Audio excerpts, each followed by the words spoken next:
Shervon Laurice is a licensed clinical professional counselor with a master's in pastoral counseling from Loyola University of Maryland. She's also a certified yoga therapist through Breathing Deeply Yoga Therapy School and a certified cannabis-assisted psychedelic therapist through the Center for Medicinal Mindfulness. Shervon has almost 20 years of experience as a therapist, working with individuals living with depression, anxiety, chronic pain, and autoimmune disorders. All right, and joining us today is Shervon Laurice. Welcome, Shervon. Hello. Thank you so much for being part of the Quick Trip today. Thank you for having me. We're really grateful for your time, and I would love to jump in and get to ask you a little bit about your work. So I know that your work is committed to radically changing what healing looks like. I wonder if you could share a bit with us about what brought you into this healing journey. Well, as for just like a lot of people, it was my own personal journey with health and well-being that actually got me started in the process of asking these questions about what does healing look like, or how can I design for myself a better life, especially a life without pain. In my late 20s rather, I started developing symptoms of what turned out to be an autoimmune disorder, and later was diagnosed as fibromyalgia, which is kind of this catch-all, mysterious condition that doctors don't really know that much about what to do with. At the time, my life was very stressful and kind of harried, and going back and forth to doctor's appointments didn't seem to be giving me the answers that I needed. So I had to start asking myself questions like, number one, like there's gotta be something better than this. I don't want to live my whole life on pharmaceutical medication.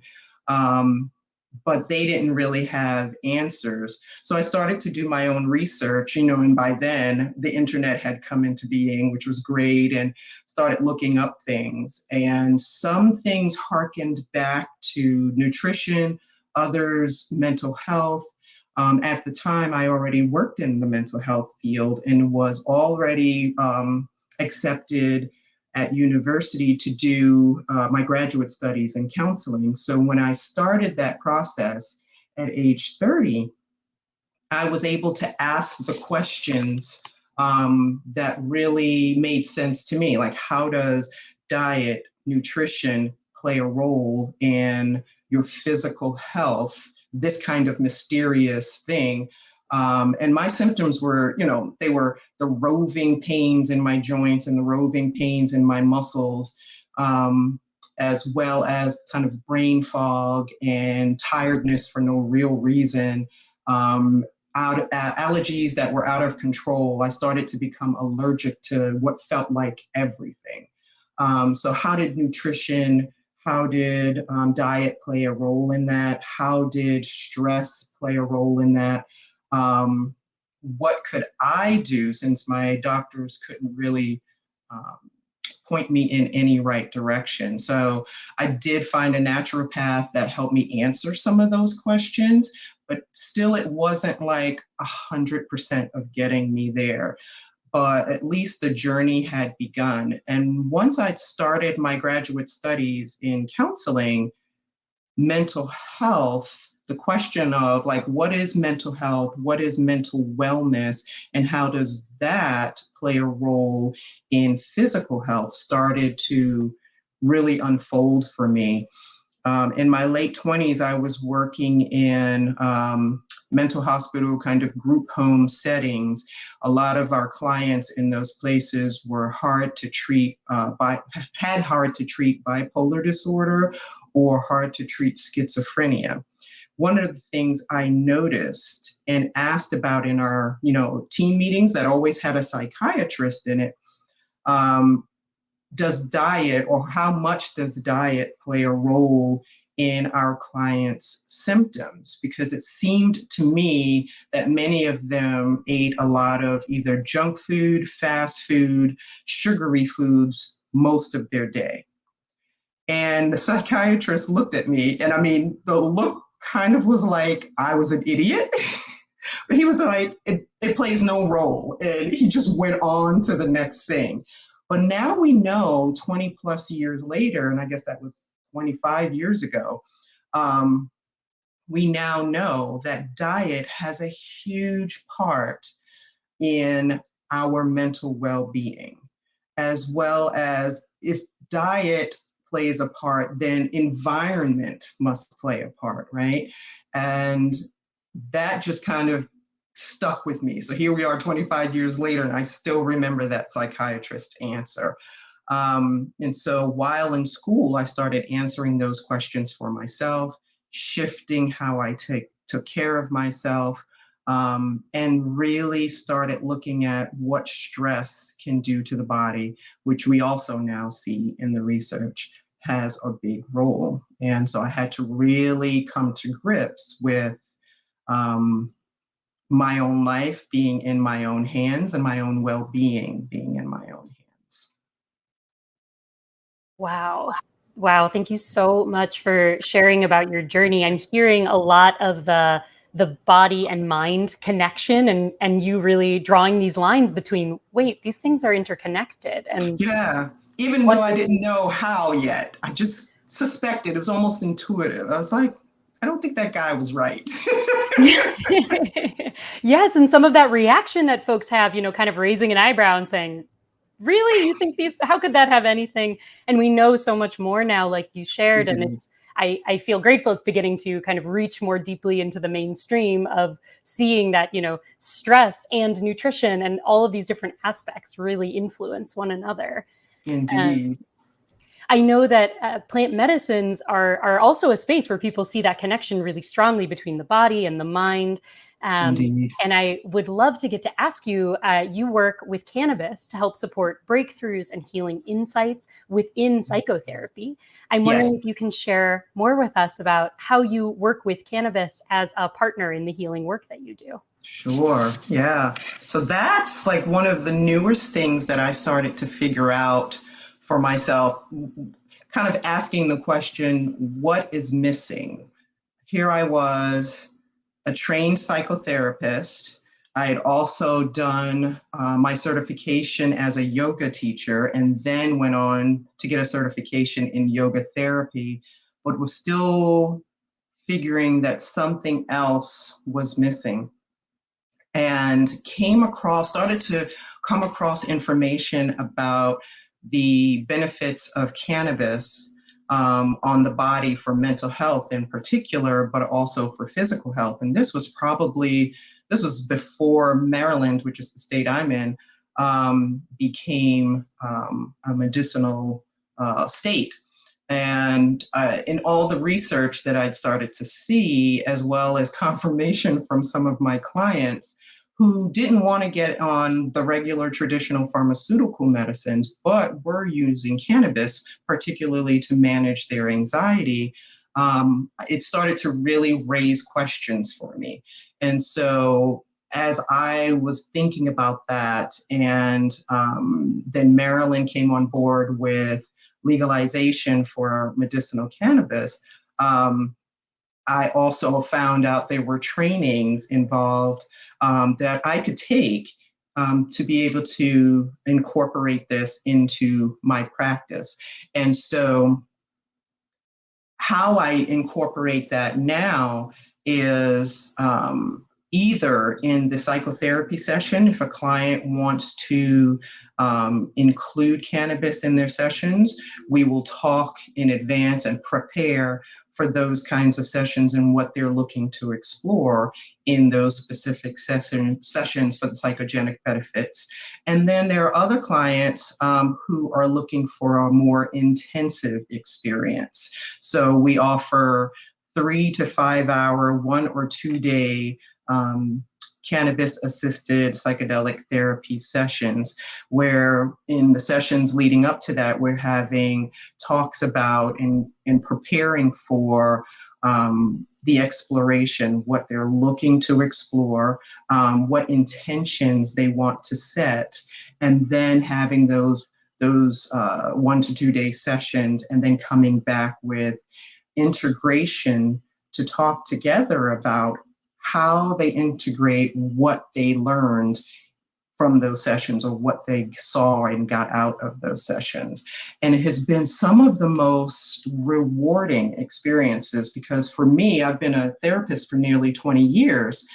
And what I'm seeing in these kinds of intensive sessions is there's this, it's almost like a jump or leap forward into the clarity that could have taken weeks to months in actual talk therapy, because cannabis has this wonderful way of easing back our ego minds, which is oftentimes the resistance point in therapy, where we are creatures of habit. So each day we get up and we, in the present moment, remember who we are based on our past experiences, right? And in those past experiences, there can be good or bad, or good and or bad rather, and that sets us up for our present. And then we move about our day with that memory of who we are from our past. Even if you're in therapy or even if you're doing all the wellness work, our ego minds, always in an effort to protect us, is always a little bit resistant to opening up the door to healing something from our past, which therefore means we step into a new present, a new version of ourselves, so that we move forward into a future that can look very different than what we're used to. And so cannabis, I find, helps to kind of ease that ego experience so that one can really think about a different reality. One can really be able to see and work through the old traumas and negativity that has occurred in the past, so that they can be able to let that go, heal, and step into their present and create a new future for themselves. So when I started to see those sessions unfold in real time, I was very glad about this training that I had added to my arsenal, as I'll call it today. That is a beautiful invitation into the freedom of stepping out of these remembrances, these old grooves that we've cut into, our minds, our bodies, of what we've been. And it sounds like cannabis helps to loosen that, to let people, I love what you said, to step into a new present, and really get to see it be different than what we wake up with every day in our bodies and in our minds. That's so powerful. It is so powerful to see. I think the thing that sealed it for me after I was starting to research all of this, cannabis and psychedelics in general, I had a client, and this must have been maybe 2014 or 15. I'd had her for a while. She had anxiety. She was stuck in her work, couldn't figure out what she wanted to do. And we were kind of working through that. And she comes in one day and she says, a friend of mine invited me to go down to Peru for an ayahuasca ceremony. And I at least knew enough to know what that was about. So we kind of processed it and talked about it. And, and I was like, okay, great. And we scheduled the time for when she got back. And when she returned, she was the most clear-headed as I had ever seen a person. It was so, like, we had maybe 3 sessions after that. And that was pretty much, I didn't know that was integration at that time, right? But we processed what she had experienced, what she got out of it. And that was it. Therapy was done. And I saw her, some months later in some of my yoga classes, and she was doing great. And that's what really clicked it. That sealed it for me. I was like, okay, this can be life-changing for people.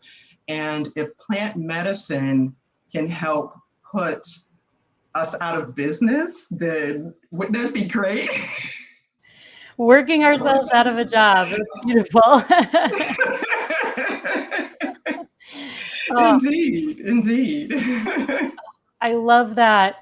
I know another really large part of your work, and you mentioned this at the beginning, is that you specialize in working with folks who have a range of conditions, including autoimmune disorders, chronic pain, things that have touched Yes. your own life. I'm wondering if you can talk to us a little about that, and especially how yoga psychotherapy is a tool that you lean on in this work with body and mind-based healing. Yeah. So yoga was the second thing I added to my practice. I had been a psychotherapist for a number of years.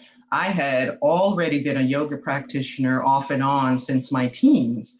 And when I really became committed in my 30s to practicing yoga, one of the things I did was to move past just asana, just what we know in the West as yoga, getting on a mat, doing a bunch of poses. Some styles, like it seems the goal is to sweat and to move as fast as you can. Once I got past that and started to engage in the other forms and the other branches of yoga, I began to realize that breath work in particular was very beneficial for me. I had lived with mild or low level anxiety probably most of my life. And with the health stuff that had started in my 20s, I was definitely aware that I was an anxious person. And I was working, my full time job at that time was in law enforcement, which was a very stressful job, if you can imagine. And I was taking these yoga classes that and workshops that were centering or including breath work, and realized that my own anxiety had become much more manageable because I was practicing these breath practices. So I started using them at work, and it dawned on me one day, I was like, I think my clients could benefit from this. So I started to search out yoga therapy so that I could take a deeper dive into yoga and to be able to really figure out what are the therapeutic applications to using yoga, especially in mental health. And had also found out there had been other therapists who had already psychotherapists who had already started doing that as well. So I found a yoga therapy program, and in that program and through that training, I learned how to use movement, which we call asana, breath work, meditation, and conscious relaxation to be able to teach clients how to work with their own bodies to move back towards restoring equilibrium, restoring balance, and coming to places of healing for themselves, which I love because if I can teach them how to do it and they can maintain those practices for themselves at home, the way I'd learned to maintain those practices for myself, their healing process could evolve and continue to evolve long after they're coming to see me. And so I've worked with people who have anxiety and depression and PTSD with yoga therapy, as well as, and sometimes my favorite clients are autoimmune diseases that just seem totally unmanageable. And it's the evolution of that, or the unfolding of that, is also just as beautiful, I find, as the cannabis work. I was working with a client who has PTSD, and suddenly she had a flashback. Now, she had been, everything had been calm and good for quite some time. And something happened that caused her to have a flashback, which just completely derailed her day-to-day life. So we switched from doing talk therapy to just doing yoga therapy. And I gave her what we call a yoga nidra practice that she practiced daily. And over 3 weeks, it was interesting to see her from week to week. And you could visibly see the shift back to balance and equilibrium in her. And so it just really heartened my my soul in my experience, because I was like, okay, so these practices, it's not just me, it's not just anecdotal. These practices really work for people's everyday life. So I love being able to do psychotherapy, yoga therapy, and cannabis assisted therapy in one place. Yes, that connection sounds so generative, bringing together all of those Mhm. pieces. And thank you for that story. I'm so grateful that your client found this healing, something that really worked for them. Like you said before, if we're able Yeah, to help everyone get this healing, then we have no more work to do, which is a beautiful vision of the future to work towards. yeah, Incredible. indeed, indeed. I know that you are a licensed clinical professional counselor, an LCPC, um, Yeah. and you've talked with us a bit about some of the different healing paradigms, methods that you lean on. And I'm wondering if you could share what modalities you find most helpful for supporting patients. In addition to the cannabis and the yoga, psychotherapy, how does your clinical training intersect with some of that work? And is there any Ah, particular modalities you lean on in the psychotherapy space as well? yes. So in my training, I focused, you have to do a thesis and all these kinds of things. And so my focus in school was cognitive behavioral therapy, because it really rang true for me to be able to examine one's thoughts and see how one's thoughts affect their feelings and therefore their actions or behaviors. And it's funny because one of the themes of my thesis, and we're now almost 30 years, yeah, almost 30 years after I wrote my thesis. And this theme still comes to my mind, working with clients to help them clear away the mud from the lenses with which they see themselves.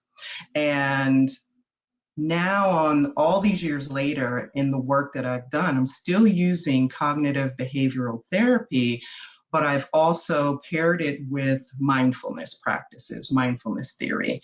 And so a client session could look something like um, allowing a client to, or helping a client to get fully present with a breath practice or a quick body scan to allow them to get into their bodies, and then talking about the thoughts or feelings that arise and how those thoughts and or feelings connect to the behaviors, the actions, the choices that they've made, and then talking about from there, what could they change? What's in their power to change? Um, and then what is not, what they can let go of, because not everything is actually in our power to do anything about. And so that has been one of the more joyous ways. I think talk therapy or psychotherapy has really unfolded in my practice, and I continue now to use that, and it just keeps getting richer and richer. That's so beautiful. I really hear so much in all the different modalities you've lifted up, that you work with the body, you work with the embodied experience, and also bringing in that connection with, our thoughts and the way we're relating to what's going on being this other component that then manifests in what we feel and in what we Yeah. decide and in how we act. This holistic picture really of wraparound healing is really powerful. Mm. It is. Um, I know that we are at a really pivotal moment right now in Mhm. society for sacred plant medicines, for psychedelics, and for healing practice. Yeah. And I would love to get to ask you, what do you envision? What do you wish for the future of this field and this work? When you look ahead, what is the ideal future and path that you see? This, I think, is my favorite question. I am hoping that, especially with all the research that's being done and that's coming out and becoming more mainstream, I'm hoping that more and more people like me who I would consider myself fairly mainstream in the sense that I do work that, psychotherapy, people are looking for therapists, they're looking for counselors. I was also raised I'm a preacher's kid, so I was raised in a very conservative Christian home. Um, and we were not introduced to anything like this in our household, and of course it was forbidden. And so I didn't even explore the benefits of what cannabis could be until um, less than a decade ago. And I was already over 40 by that time. And so I'm hoping more and more people like me start to find out about, read about the benefits of cannabis and other plant medicines, and really ask themselves, well, how can this help me?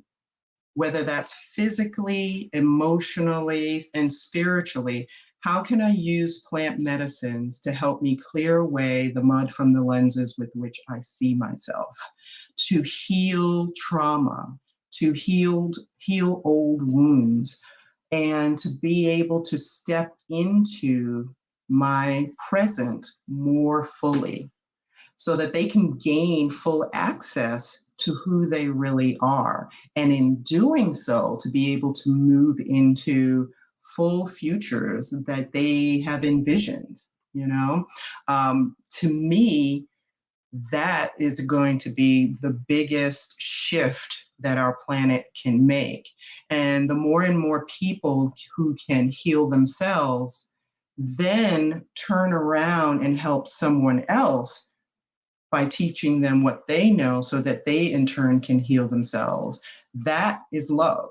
That is love in action. And then if we have more love on this planet, maybe we wouldn't be living through what we're seeing these days. So that is my hope. That's my ultimate.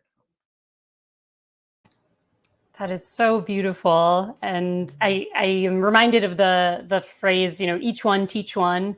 I can hear Yes. you lifting up, if one person heals and they turn around and help someone else, that is love. That is a Yes. manifestation of the love we are in sore need of at this moment, all over this planet.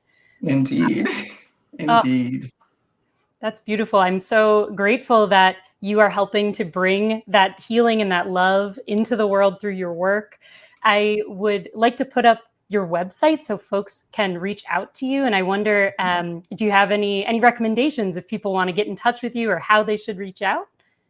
They can go to my website. There on each page, we're talking about either psychotherapy, cannabis assisted therapy, or yoga therapy. So go to whichever page resonates the most for you and fill in the contact form. Let me know what it is that you're looking to explore and put in your contact information, hit enter, and it'll come to me and I'll reach out. And usually, what I'll do is schedule a consultation with folks and then a time for us to meet if it works out.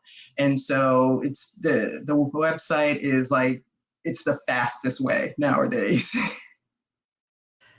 That's great, and it's a beautiful website. I was sharing my admiration for it earlier. So if folks Thank are you. looking for it, it will be linked below this video. It'll also be linked in the blog, so we'll make sure that you can get in touch easily. I really want to thank you, Shervon, for sharing your time with us. I'm so grateful that you joined us today. I am so grateful to be here. Thank you so much for having me.